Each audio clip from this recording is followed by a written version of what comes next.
Pour ce comparatif, on a testé 3 véhicules, une Dacia Spring, une Fiat 500e et une Renault Twingo électrique.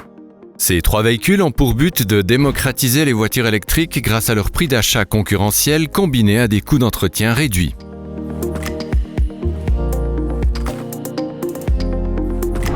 Les voitures ont été testées par nos experts sur la piste de conduite du TCS de Cossonay et au Test Lab d'Itigen. Bien que les 3 véhicules appartiennent à la même famille, c'est-à-dire aux petites citadines, ils restent très différents et c'est notamment ce qu'on constate lors des résultats finaux.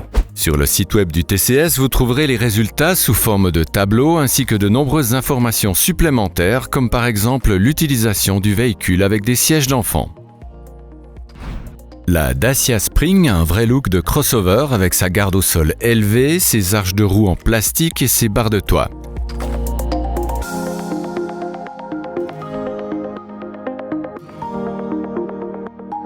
La prise de recharge est cachée sous la calandre. Elle possède un unique balai d'essuie-glace à l'avant, ce qui réduit la surface de nettoyage et donc la visibilité en cas de pluie. L'intérieur est épuré mais monotone. Il ne possède que l'essentiel sans plus. Les commandes manuelles ainsi que l'écran tactile sont un peu dépassés, mais l'ensemble est relativement intuitif. Le navigateur n'offre pas de calcul intelligent d'itinéraire, ni même d'avertissement si l'itinéraire dépasse le rayon d'action de la batterie. Le sélectionneur de vitesse ne possède pas de position parking, il est donc impératif de tirer le frein à main. Tant le volant que les sièges ou les appuis-têtes ne peuvent être réglés en hauteur. À l'arrière, les appuis-têtes conviennent pour des personnes jusqu'à 1,65 m. Elle est équipée d'une caméra de recul et de capteurs de stationnement arrière uniquement. En aide à la conduite, la fonction limiteur de vitesse, l'avertisseur de collision et le système de freinage d'urgence sont de série. Le système ne reconnaît toutefois pas les piétons ou les cyclistes. Un des points forts réside dans la forme et le volume de son coffre.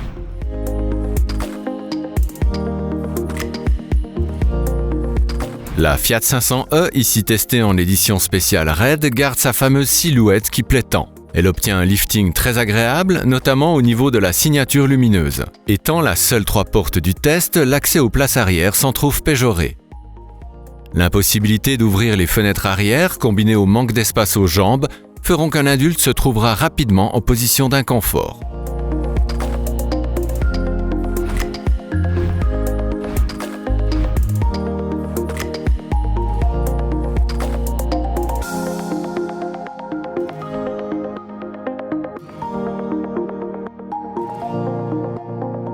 L'écran tactile de 10,25 pouces offre la meilleure qualité d'image du test. Le navigateur n'inclut pas de calculateur intelligent d'itinéraire. En revanche, une alerte lorsque l'autonomie est insuffisante pour la destination choisie est affichée en début d'itinéraire. Les commandes manuelles sont stylisées et permettent un accès rapide aux fonctions désirées. La sélection des rapports s'effectue à l'aide de boutons. Elle est équipée d'une commande vocale, de capteurs de stationnement arrière et de la fonction aide au démarrage en côte. L'équipement de sécurité et d'assistance de la Fiat est plutôt complet. On regrette que le tempomat adaptatif et le détecteur d'angle mort soient en option. Les formes de cette Renault Twingo rappellent la mythique Renault 5 Turbo.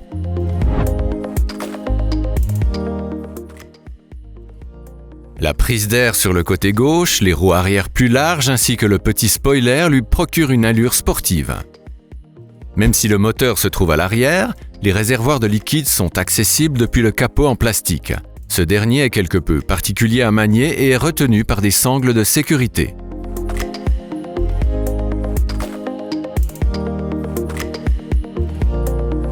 Les poignées des portes arrière sont design mais peu pratiques pour les enfants.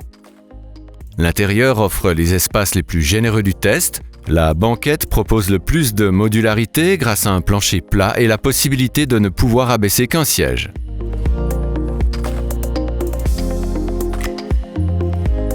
L'habitacle est coloré et reprend un look sportif. Le combiné de vitesse analogique lui procure un petit look rétro. L'écran de 7 pouces est satisfaisant mais il manque des touches de sélection rapide. caméras de recul et capteurs arrière sont de série. Les équipements de sécurité se limitent au minimum. Seul un programme de stabilité et de contrôle de la pression, tous deux prescrits par la loi, sont installés. Le système d'alerte de franchissement de ligne est l'unique option disponible. Passons maintenant à la comparaison des résultats à l'aide des mesures que nous avons effectuées sur piste, sur route et dans notre laboratoire technique. Les trois voitures ne sont pas égales niveau motorisation et cela se ressent dans le test d'accélération. La Fiat, avec son moteur de 87 kW, n'a besoin que d'environ 5,9 secondes pour atteindre les 80 km/h et procure des accélérations franches qui permettent des dépassements sans trop de problèmes, même à haute vitesse. La Dacia, avec son moteur de 33 kW, a besoin de 12,5 secondes, ce qui paraît une éternité au volant. Les dépassements doivent être anticipés. La Twingo procure de vives accélérations en ville jusqu'à 50 km/h. Au freinage, c'est la Twingo et ses pneumatiques taille basse qui obtient le meilleur résultat avec 22,7 mètres. Plus légère, la Dacia arrive néanmoins derrière avec 23,5 mètres. Ces deux résultats sont bons. La Fiat 500e aurait encore une vitesse résiduelle de 27 km/h là où la Twingo est à l'arrêt. Lors du test d'évitement à 60 km/h, la Dacia a plus rapidement montré ses limites que ses concurrentes. La Renault n'a pas vacillé lors du test d'évitement, notamment grâce à son châssis bien réglé et à la rigidité de sa suspension. La Fiat s'est légèrement déportée de l'arrière, mais l'ESP a très bien réagi. Les routes sinueuses ne lui posent pas de soucis avec son volant réactif. Le parcours normé RDE TCS se compose de 3 parties simulant un usage quotidien, urbain, extra-urbain et autoroute. Le test s'est déroulé en hiver dans des conditions contraignantes pour les batteries. Un appareil de mesure a été utilisé entre la wallbox et le véhicule afin d'intégrer dans la mesure de consommation les pertes lors de la recharge. Cela permet d'avoir la quantité d'électricité totale consommée et que l'utilisateur devra donc payer. La Dacia est le modèle le moins puissant et le plus léger du comparatif et il est également le plus économe en énergie avec 17,2 kWh par 100 km, un résultat très bon. Le tableau de bord a indiqué 15,7 kWh par 100 km de consommation. Cela permet ainsi d'estimer qu'environ 9,6% de l'énergie payée aura été perdue lors de la recharge, soit quelques centimes de plus. La Fiat 500e, le véhicule le plus puissant du test, a aussi la consommation la plus élevée. Les pertes lors de la recharge sont estimées à 11,5%. Légèrement inférieure, niveau consommation, la perte lors de la recharge de la Renault Twingo est estimée à 18,5%, ce qui en fait le chargeur le moins bon du test. Cela reste néanmoins acceptable et correspond à une perte de 50 centimes par recharge. Nommé Caméléon par Renault, le chargeur permet des recharges jusqu'à 22 kW, mais uniquement en courant alternatif. Sur une borne à domicile, quelques heures suffisent pour une recharge complète de 0 à 100%. La puissance maximum de recharge de la Dacia en wallbox est de 3,6 kW et il faudra compter une nuit entière pour une recharge complète. Il est possible d'acquérir en option la recharge DC jusqu'à 30 kW. La Fiat offre le plus de flexibilité de recharge grâce à la prise CCS Combo 2 intégrée et qui permet de recharger la batterie avec du 85 kW en continu. Sur borne domestique, il faudra près de 4 heures pour atteindre la charge complète de la batterie. À partir de la consommation mesurée et de la capacité nette de la batterie, nous obtenons les autonomies suivantes. Malgré la consommation la plus importante du test, la grande batterie de la Fiat lui confère la meilleure autonomie avec 203 km.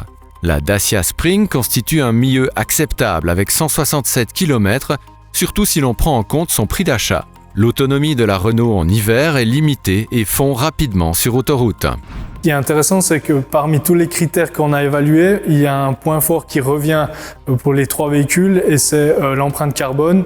Elle est meilleure que la moyenne des véhicules électriques et ça c'est notamment dû aux petites batteries qui sont installées dans le véhicule. Le détail des calculs concernant l'empreinte carbone est disponible dans le lien qui se trouve dans la description sous la vidéo.